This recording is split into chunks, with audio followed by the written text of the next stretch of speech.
Dicsértessék a Jézus Krisztus, Örökké amen. áldás, békesség, Istennek dicsőség, erős vár a mi Istenünk.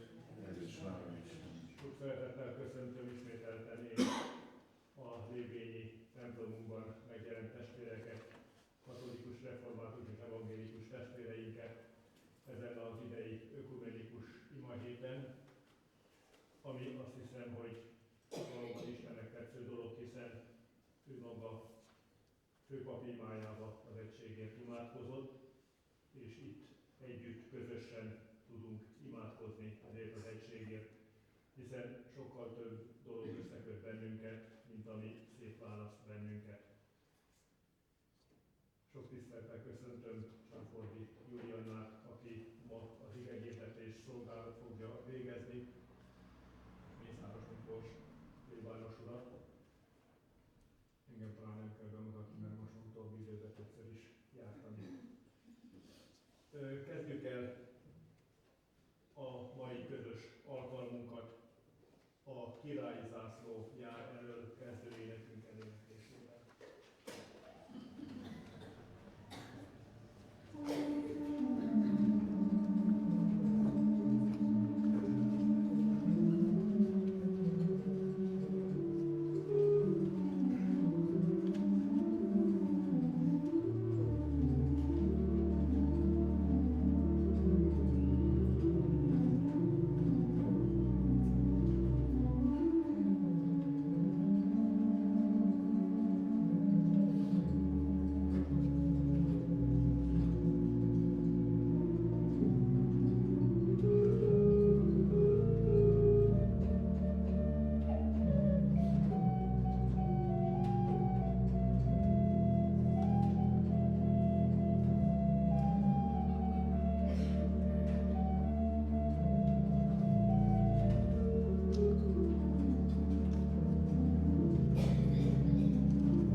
nevével mondjanak egymásra áldást, mondja őt boldognak minden nép. Áldott az Úristen, Izrael Istene, egyedül ő tud csodákat tenni. Áldott legyen dicső neve örökre, töltse be dicsőség az egész földet. Amen. Amen. Dicsőség az Atyának, a Fiúnak és a Szentlélek Istennek. Most és mindörökké. Amen. És újból békességért könyörögjünk az Úrhoz, hallgass meg, üdvözíts minket és irgalmazz. Áldás és dicsőség az Atyának és a Fiúnak és a Szentléleknek, most és mindenkor, örökkön örökké. Amen. Napkelettől napnyugatig, Sion fiai, áldjátok mindig szüntelen a megvilágosított, igazak és dicsőítők egyházai, magasztaljátok őt, aki a világosság bölcsességét fölragyogtatta. Hajnaltól estig, kelettől nyugatig és az egész keresztény világban mindenütt, ahol az emberek segítségül hívják az Úr nevét szentségben, imában és közbenjárásban, irgalmazzon nekünk az Úr. Könyörögjünk Istenhez, hogy szabadítson meg a bűntől és világ kísértéseitől. Fogadj el szívünk fogadalmát és könyörgését, tegyen méltóvá hitre és parancsolataira minden szenttel együtt. Mindenható Úrunk Istenünk, támaszd fel életre és könyörülj rajtunk. Támaszd fel életre, Urunk! Hogy az Úr kísérje ma este és az éjszakában békességben, könyörögjünk hittel az Úrhoz. Add meg, Urunk! Hogy a béke angyala legyen őrizőnk, kérjük az Urat. Add meg, Urunk! Hogy vétkeinkre bocsánatot kapjunk, kérjük az Urat. Add meg, Urunk! hogy a Szent Kereszt nagy és hatalmas ereje segítsen, kérjük az Urat. Add meg, Urunk! Igaz és szent hitünkért mindnyájan ismét könyörögünk az Úrhoz. Urunk, irgalmazz! Önmagunkat és egymást mindenható Urunknak, Istenünknek ajánljuk. Néked ajánljuk magunkat, Urunk! Nagy irgalmaddal könyörülj rajtunk, Urunk, Istenünk! Uram, irgalmazz! Uram, irgalmazz! Uram, irgalmazz! Hallgassanak meg a keresztény gyülekezet testvérei azt az ótestamentumi szent igét, amelyet megírva találunk Mikéás próféta 6. fejezetében. Mivel járuljak az Úr elé? Hajlogjak-e a magasságos Isten előtt? Talán égő áldozattal járuljak elébe, esztendős borjakkal?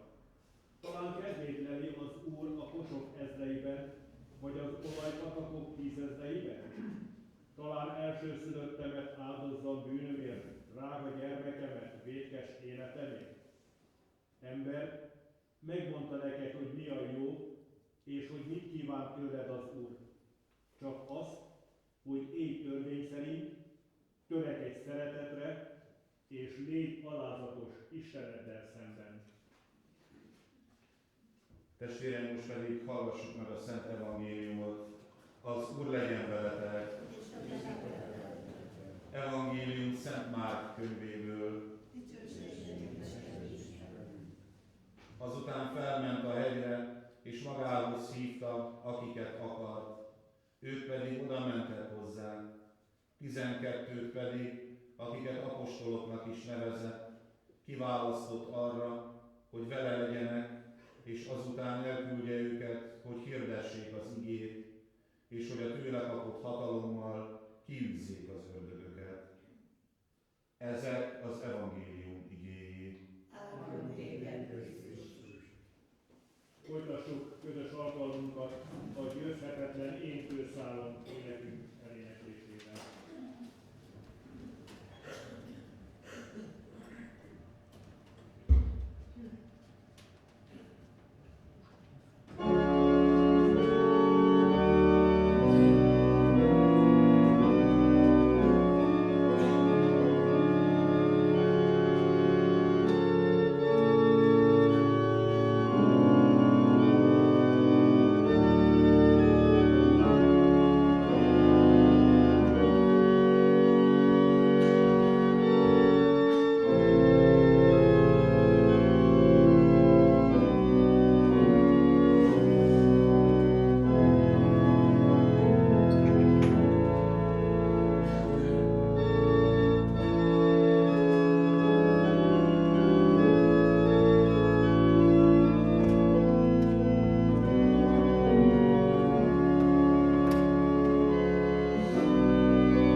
Szeretett testvérek, hallgassuk meg Isten igéjét, ennek az idei imahétnek az alapigéjét, az alapigéjének az első részét, első felét, az Efézusbeliekhez írott levél 4. részének az első 6 versét olvasom. Kérlek tehát titeket, én, aki fogoly vagyok az Úrért, éljetek méltóan ahhoz az elhívatáshoz, amellyel elhívattatok, teljes alázatossággal, szelídséggel és türelemmel, viseljétek el egymást szeretettel, igyekezzetek megtartani a lélek egységét a békesség kötelékével. Egy a test és egy a lélek, amint hogy egy reménységre kaptatok elhívást is. Egy az Úr, egy a hit, egy a keresztség, egy az Istene és Atya mindeneknek. Ő van mindenek felett, és mindenek által, és mindenekben. Szeretett testvérek, itt az Efézusbeliekhez írott levél 4. részében a hétköznapi életről és annak megújulásáról, alakulásáról beszél Pál apostol. Az első 3 részben, az Efézusi levél első 3 részében a hit látásáról beszél, Jézus Krisztus megismeréséről, a bölcsességről, a Krisztusban leleplezett nagy titkokról, és aztán mindezek alapján itt a 4. részben arra tér rá, hogy mindezek alapján, amit megismertünk, a hétköznapi életünk hogyan változhat meg, hogyan újulhat meg, és hogyan kell, hogy átalakuljon. Én úgy tapasztalom, szeretett testvérek, nem árt elgondolkodni azon, hogy a mi keresztény hitünk nem egy elvont életidegen adalék az életünkhöz, hanem sokkal inkább életet formáló látás, egyfajta meggyőződés. Olyan meggyőződés, amely rányomja a bélyegét a hétköznapjaink legtermészetesebb cselekedeteire és megnyilvánulásaira. Nagyon szomorú tapasztalni azt, hogy sokan így fogalmaznék, hogy tudathasadásos keresztjének, ugyanis van egy keresztény életük, amit a templomban, a gyülekezetben, a lelkipásztorral szemben megélnek, és aztán van egy hétköznapi életük, ahol úgy élnek, mint ebben a világban bárki más. Gondoljunk csak arra, hogy amikor itt, ezen a vidéken manapság elég gyakran felbukkan egy-egy új arc, valaki megjelenik, valamilyen egyházi alkalom okán, keresztelő, esküvő, temetés, és aztán rácsodálkoznak mások, hogy nem is tudtam, hogy te is református, evangélikus vagy katolikus vagy. Miért nem tudták? Azért, szeretett testvérek, mert ez az illető eddig ilyen tudathasadással élte meg a maga hitét.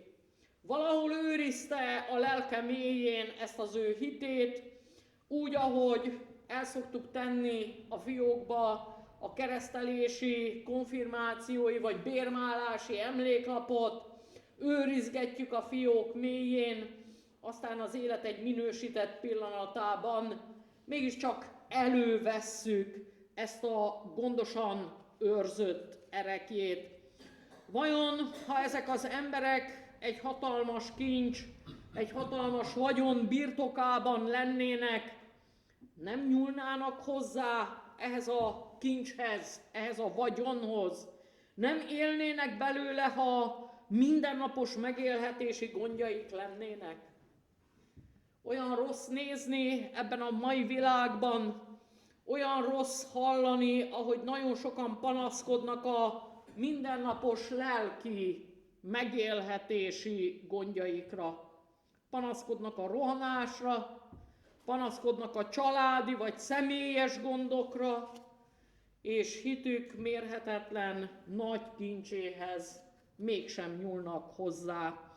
Pontosan akkor, amikor a legnagyobb szükségük lenne rá, hiába várja Isten nyitott ajtókkal az ő hajlékában, hiába van ott az ő szava a polcukon, nem lépik át a küszöböt, és nem veszik kézbe a Bibliájukat, hiába hallják, hiába olvassák Isten útmutatását, követve a megszokást, követve a divatot, a társadalmi elvárást, így élik az életüket, és közben csodálkoznak, hogy semmi nem változik, semmi nem mutatja Isten élő voltát, hatalmát, jelenlétét, beleavatkozását a világ eseményeibe.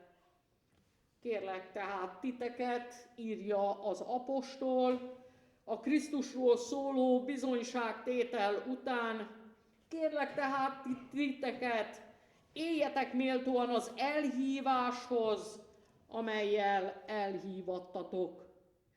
Kérlek tehát titeket, éljétek meg a ti hiteteket.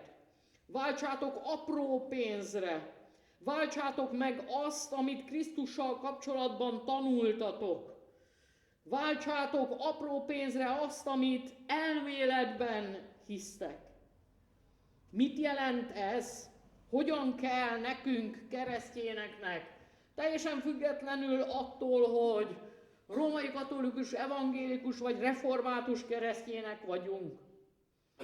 Pál apostol azt mondja, hogy az első jellemvonása a keresztény embernek az alázatosság. Ha az eredeti görög kifejezés szó szerint lefordítjuk, akkor az alázatosság azt jelenti, hogy kicsinek lenni. Tudatában lenni a magam kicsinségének. Átérezni azt, hogy magunkban, magunktól igenis kicsik és semmik vagyunk. Mai világunkban tudjuk jól, nem könnyű ez. Mert hogy mindenki nagy és mindenki erős akar lenni. És ez természetes, hiszen a világ a kicsiket eltapossa. A keresztény ember ennek ellenére mégis mer kicsi lenni. Hiszen látja Krisztus példájából, aki ugye tudjuk, hogy dicsőségéről lemondott, megalázta magát, de az Isten felemelte, és olyan nevet adott neki, amire minden térd meghajol. A keresztény ember látja Krisztusnak ebből a példájából, hogy dicsőséget, nagyságot nem nekünk, személy szerint egyenként kell kikaparni 10 körömmel ebben a világban, hanem az adatik az ember számára. Az igazi dicsőség Isten ajándéka, és ha földi életben netán nem is adatna meg, oda át mégis ez van elkészítve maradandó módon a mi számunkra. Éppen ezért mer hát alázatos lenni, mer kicsi lenni, hogy életeden keresztül felragyogjon Isten hatalma, Isten legyőzhetetlen hatalma, és felragyogjon a számunkra elkészített örök dicsőség. Aztán a másik fontos jellemzője Pál apostol szerint a keresztény embernek a szelídség. A szelídség, ami olyan szelídség, olyan hozzáállás a másikhoz, ahol a türelem, a jóság, a barátságosság húzódik meg az ember hozzáállásában. A Biblia magyarázók kihangsúlyozzák, hogy a szelídség, a Szentírás olvasva tipikusan jézusi vonás. És ez azt jelenti, hogy a szelídség az nem valamiféle önmagunk mutogatása, nem valamiféle mesterségesen átvett viselkedési forma, vagy velünk született adottságunk, hanem egy belülről, egy hitből fakadó hajlandóság beleélni ebbe az amilyen világba, beleélni Jézus Krisztusnak a jóságát. Míg az alázatos embert arról lehet megismerni, hogy nem hangoztatja a maga érdemeit, a szelídet arról lehet megismerni, hogy nem támaszt igényt, nem támaszt követelést másokkal szemben. Nem vár méltánylást, nem vár elismerést, viszont mindig kész adni, és mindig kész szolgálni. Aztán Pál apostol szerint a keresztény ember jellemzője a hosszú tűrés is. Amit lehetne így is fordítani, hogy hosszú indulat. Ami nyilván arra mutat, hogy az embernek nem szabad elhirtelenkednie az élet dolgait. Tulajdonképpen a hosszú tűrés, a harag és a hirtelen indulat ellentéte. Ugye ismerjük azt a kifejezést, hogy késedelmes valaki a haragra. Nos, erről van szó a hosszú tűrésben. És ez a hosszú tűrés csak szeretetben lehetséges, olyan szeretetben, amely kész a másik embert elszenvedni, kész a másik embert úgy, ahogy van, mint egy keresztet, mint egy terhet magára venni. Adja Isten, hogy az ő szent lelkének bennünk végzett munkája nyomán ezek a jellemzők megszülethessenek bennünk, a Szentlélek munkálja ki bennünk ezeket, és hiszem, hogy az a kérés, amit az apostol hozzánk intéz, ez a kérés nem marad gyümölcstelen. Kérlek titeket, éljetek méltóan ahhoz az elhíváshoz, amellyel elhívattatok, teljes alázatossággal, teljes szelídséggel és teljes türelemmel, viseljétek el egymást szeretetben. Amen.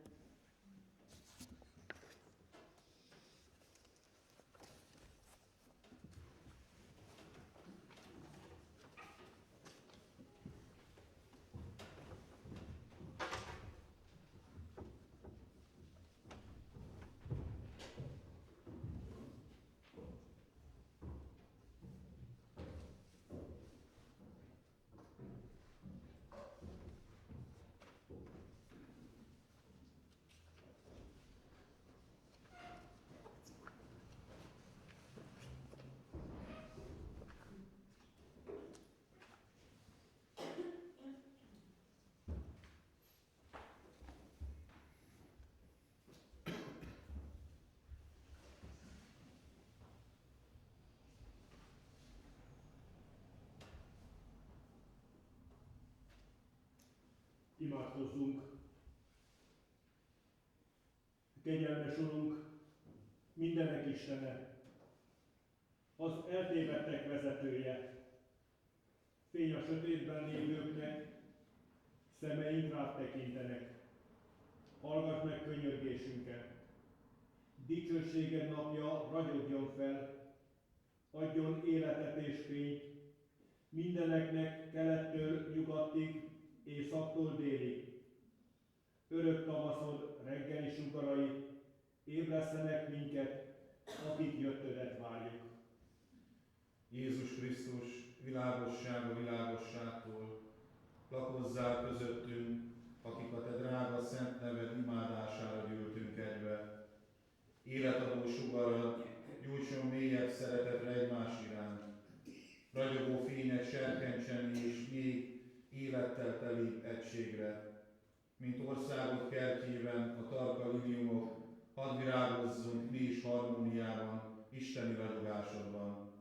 És így mindnyájan egyként örömmel dicsérjünk és magasztaljunk téged, az Atyával és a Szentlélekkel együtt most és mindörökké. Amen. Most pedig valljuk meg minden kereszténynek egyetemes hitvallását, az apostoli hitvallást. Hiszek egy Istenben, mindenható Atyában, mennek és földnek teremtőjében, és Jézus Krisztusban, az ő egyszülött fiában, a mi Urunkban, aki fogantatott Szentlélektől, született Szűz Máriától, szenvedett Poncius Pilátus alatt, megfeszítették, meghalt és eltemették. Alászállt a poklokra, harmadnapon feltámadt a halottak közül, fölment a mennybe, ott ül a mindenható Atya Isten jobbján, onnan jön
békességért könyörögünk az Úrhoz. Magasztaljuk a mindenható Isten, aki világosságában részeltette teremtményeit. Most ismét árassza bőséges irgalmát azokra, akik énekszóval áldják nevét. Mindenható Úrunk, Istenünk, támasz fel életre és könyörülj rajtunk. Uram, irgalmazz! Uram, irgalmazz! Uram, irgalmazz! Kegyes és mindenható Jézus Krisztus, Isten fia! Te vagy az igaz világosság, aki elűzted a bűn sötétségét, és felragyogtattad szívünkben örökországod örömét és reménységét. Uram, irgalmazz! Szerető Urunk, hallgass meg a világon élő minden hívő gyermeket kérését, akik egy akarattal, egy hangon és egy szívvel kiáltanak hozzád. Szeretett tanítványod János által ígérted, ha a világosságban járunk, közösségünk van egymással, és a te drága véred megtisztít bennünket minden bűntől. Üdvözítőnk, hozd el nekünk ezt az áldott közösséget. Uram, irgalmazz! Szerető Urunk, adj nekünk békét, távolítsd el a zavargások, az erőszak csapását a földről. Változtasd meg mindazok szívét, akik háborút folytatnak. Érintsd meg a harcban sérültek sebeit, vigasztald a hadifoglyokat, segítsd őket mielőbb haza. Szereteted fénye világítsa be a világ minden sötét zugát, és siettesse a napot, amikor minden nép békében és igazságban élhet. Uram, irgalmazz! Jézus Krisztus, menedékünk, oltalmunk! Tekints együttérzéssel világszerte a menekültekre, akik a deportálás gyötrelmétől, otthonuk elvesztésétől szenvednek. Indíts arra, hogy a vendéglátás és a szeretetteljes segítség gesztusaival fejezzük ki közösségünket veled, velük és egymással. Uram, irgalmazz! Megváltó Krisztusunk, könyörülünk Örményország népéért és rokonaikért szerte a világon. Ők már az ősi időkben világosságot felé fordultak, Taddeus apostol térítő munkája és világosító Szent Gergely csodás tanúságtétele nyomán. Uram, irgalmazz! Igazságod és bölcsességed fényét ragyogtasd minden teremtményedre. Tégy bennünket a világosság, a nappal gyermekeivé, hogy életünket mindenkor Isten-félelemben élhessük, és életadó fényed méltó hordozóivá válhassunk a világ számára. Uram, irgalmazz! Mert csak te vagy megváltónk. Tiéd a dicsőség, az uralom és a tisztesség most és mindenkor és örökkön örökké. Amen. Testvéreim, az áldások előtt felállva mondjuk el közösen az újtól tanult imádságot. Mi atyánk, aki a mennyekben vagy, szenteltessék meg a te neved, jöjjön el a te országod, legyen meg a te akaratod, amint a mennyben, úgy a földön is. Minden napi kenyerünket add meg nekünk ma, és bocsáss meg vétkeinket, miképpen mi is megbocsátunk az ellenünk vétkezőknek, és ne vigy minket kísértésbe, de szabadíts meg a gonosztól, mert tiéd az ország, a hatalom és a dicsőség mindörökké. Amen. Fogadjátok, testvérek, az áldásokat. Mindezeknek utána Istennek népe áldjon meg tégedet az Úr, és őrizzen meg tégedet. Világosítsa meg az Úr az ő orcáját te rajtad, és könyörüljön rajtad. Fordítsa az Úr az ő orcáját te reád, és adjon békességet néked. Amen. Az áldás előtt csak annyit szeretnék mondani, hogy a holnapi nap folyamán, holnap este 6 órakor szeretettel várjuk a kedves testvéreket a Szent Jakab templomba a közös imádságra. Az Úr legyen veletek! Áldjon, őrizzen és óvjon meg benneteket a mindenható és irgalmas Isten, az Atya, a Fiú és a Szentlélek. Isten békessége pedig, amely minden emberi értelmet felülhalad, őrizzen meg szíveteket és gondolataitokat a Krisztus Jézusban. Amen. Befejezésnek énekeljük el az Úr csodással működik vezető énekünket.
említette, holnap szeretettel várunk minden testvérünket, 6 órai kezdettel